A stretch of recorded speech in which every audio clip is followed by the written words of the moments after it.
नमस्कार, स्वागत है आपका हमारे चैनल पर। मैं हूं आपके साथ शिप्रा सैनी। मोदी सरकार ने लोकसभा के बाद अब राज्यसभा से भी सीआरपीसी अमेंडमेंट बिल पास करवा दिया है, यानी आपराधिक प्रक्रिया पहचान विधेयक 2022 अब राज्यसभा से भी पास हो चुका है। लेकिन वहीं कांग्रेस ने इस बिल को असंवैधानिक करार दिया, तो विपक्ष के हंगामे के बीच राज्यसभा में केंद्रीय गृह मंत्री अमित शाह भी अपने पुराने ही तेवर में नजर आए। उनकी तरफ से साफ तौर पर यह कहा गया कि केवल आतंकियों का ही मानवाधिकार नहीं होता, बल्कि उनके हाथों मारे गए बेगुनाह लोगों का भी मानवाधिकार होता है।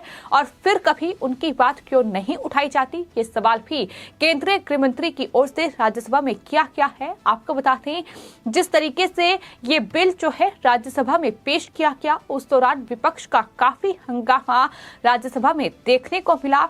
सीआरपीसी अमेंडमेंट बिल यानी आपराधिक प्रक्रिया पहचान विधेयक 2022 अब राज्यसभा से भी पास हो चुका है। कांग्रेस ने हालांकि इस बिल को असंवैधानिक करार दिया। दंड प्रक्रिया शनाख्त विधेयक 2022 को सिलेक्ट कमेटी भेजे जाने संबंधी विपक्ष के प्रस्ताव पर राज्यसभा में भी वोटिंग हुई। हालांकि विपक्ष इसे सिलेक्ट कमेटी को भेजने के मामले में सफल नहीं हो पाया और ये बिल फिलहाल राज्यसभा से पास हो चुका है। सरकार की अपने आप में एक बड़ी उपलब्धता है, लेकिन इस पर विपक्ष ने जो हंगामा किया और उस बीच जिस तरीके से केंद्रीय गृह मंत्री अमित शाह की ओर से साफ तौर पर करारा जवाब तमाम विपक्षी दलों को दिया गया, फिर चाहे वो कांग्रेस पार्टी के सांसद हों या फिर राज्यसभा में शिवसेना के सांसद संजय राउत हों, जिस तरीके से उन्होंने इस बिल पर सवाल उठाए, लेकिन साफ तौर पर उन्हें भी केंद्रीय गृह मंत्री ने जवाब दिया है। अमित शाह ने इस दौरान साफ तौर पर यह कहा कि वर्तमान दौर में पुराना कानून जो है वो पर्याप्त नहीं है और दुनिया के बाकी देशों के सामने हमारा कानून एक तरीके से बच्चा है, इसमें सुधार की जरूरत है। और यही वजह है कि ये सीआरपीसी अमेंडमेंट बिल जो है ये लाया गया है, इसलिए विधि आयोग की ओर से इसकी सिफारिश की गई थी।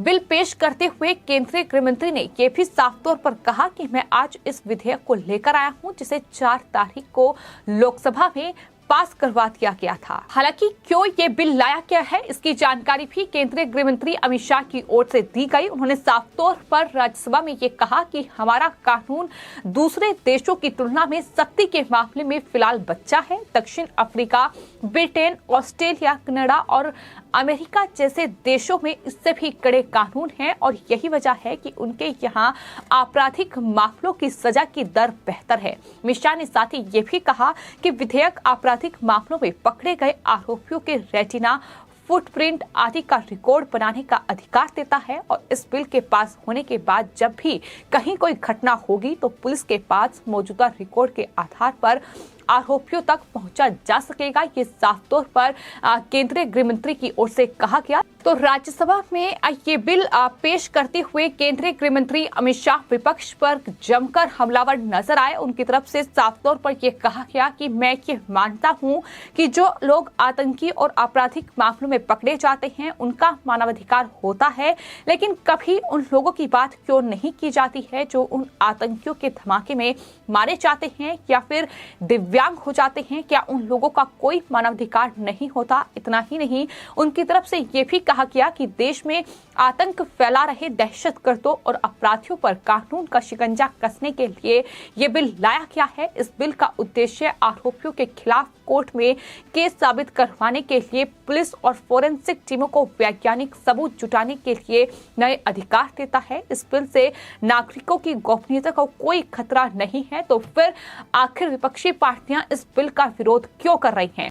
ये सवाल साफ तौर पर केंद्रीय गृह मंत्री की ओर से दागा किया। तो जिस तरीके से ये जो बिल है the criminal procedure identification bill 2022 ये राज्यसभा में अब पास हो चुका है और जाहिर तौर पर ये अब कानून बन जाएगा। तो ऐसे में विपक्ष लगातार एक तरीके से मोदी सरकार पर हमलावर है और न सिर्फ कांग्रेस पार्टी की ओर से इस बिल को असंवैधानिक करार दिया गया है, बल्कि शिवसेना के सांसद संजय राउत ने भी सरकार के इस बिल पर सवाल खड़े किए। उनकी तरफ से ये कहा गया कि दंड प्रक्रिया शनाख्त विधेयक 2022 दरअसल इस बिल का दुरुपयोग नहीं होगा, ये आपने आश्वासन दिया है। लेकिन क्या हमारी आंख में आंख डालकर आप बोल सकते हैं कि दुरुपयोग नहीं होगा और दुरुपयोग इसका नहीं हो रहा है? ये सवाल संजय राउत की ओर से किया गया, तो इस पर भी केंद्रीय गृह मंत्री ने दो टूक संजय राउत को जवाब देते हुए ये कहा कि दरअसल राज्यसभा के एक सदस्य ये कह रहे हैं कि क्या आंख में आंख डालकर अमित शाह जवाब दे सकते हैं, तो उन्होंने कहा कि मैं जरूर जवाब दे सकता हूं। अगर कोई आंख में आंख डालकर सवाल पूछने की हिम्मत रखे तो मैं जरूर इस सवाल का जवाब दूंगा। अमित शाह ने ये साफ तौर पर कहा कि मैं किसी भी फोरम पर जवाब दे सकता हूं, क्योंकि मेरे मन में चोट नहीं है, हम वही करते हैं जो हमारी आत्मा कहती है। तो साफ तौर पर करारा जवाब जो है वो विपक्षी पार्टियों को दिया गया है।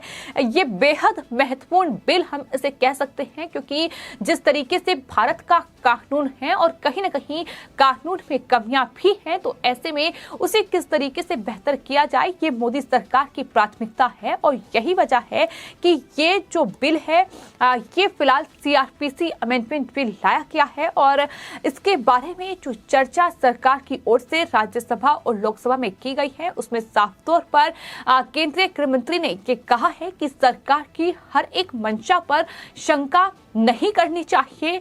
हो सकता है कि सरकार जो बिल लेकर आ रही हो उसके पीछे कोई नेक मकसद हो, उसके पीछे कोई बेहतर कानून हो, बेहतर कानून में सुधार हो, तमाम चीजें हो सकती हैं। यही वजह है कि साफ तौर पर केंद्रीय गृह मंत्री की ओर से इन तमाम बातों का जिक्र किया गया है। लेकिन फिलहाल सीआरपीसी अमेंडमेंट बिल 2022 राज्यसभा से पास हो चुका है और विपक्ष इसको लेकर लगातार सरकार पर हमलावर है। लेकिन जिस तरीके से अमित शाह ने विपक्ष को जवाब दिया है वो अपने आप में ये बताने के लिए काफी है। विपक्ष इस बिल से कहीं न कहीं डरा हुआ है, चाहे फिर बंगाल की घटना ली जाए या फिर महाराष्ट्र में हुए तमाम कारनामे। कहीं ना कहीं सख्त कानून की बेहद जरूरत है, ताकि जो अपराधी हैं, ताकि जो आतंकी हैं, जो गुनाहगार हैं, उन्हें कड़ी से कड़ी सजा मिले। और यही बिल लाने का मकसद भी है जिसका जिक्र केंद्रीय गृह मंत्री की ओर से कहा गया। उन्होंने साफ तौर पर कहा कि बिल लाने का मकसद एक ही कानून व्यवस्था का राज स्थापित किया जाए, यही है। मानवाधिकार कभी एक तरफा नहीं हो सकता है। स्वतंत्रता का उपयोग दूसरे की स्वतंत्रता का हनन करके नहीं होना चाहिए।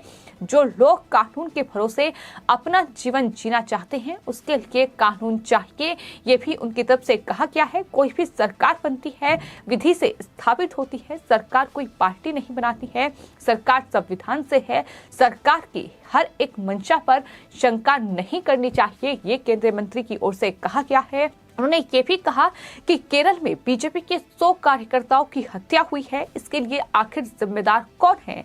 राजनीति करना है तो मेरे साथ बंगाल पर कर लीजिएगा। इस बिल से किसी की निजता का हनन नहीं होगा, कोई डेटा का गलत इस्तेमाल नहीं होगा, ये भी केंद्रीय गृह मंत्री की ओर से कहा गया। लेकिन इस बिल में क्या प्रावधान किए गए हैं ये भी जानकारी दी गई है। उन्होंने कहा है कि किसी भी सजायाफ्ता या किसी अपराधी के आरोप में गिरफ्तार किए गए व्यक्ति के शरीर का नाप इस बिल के तहत लिया जा सकेगा।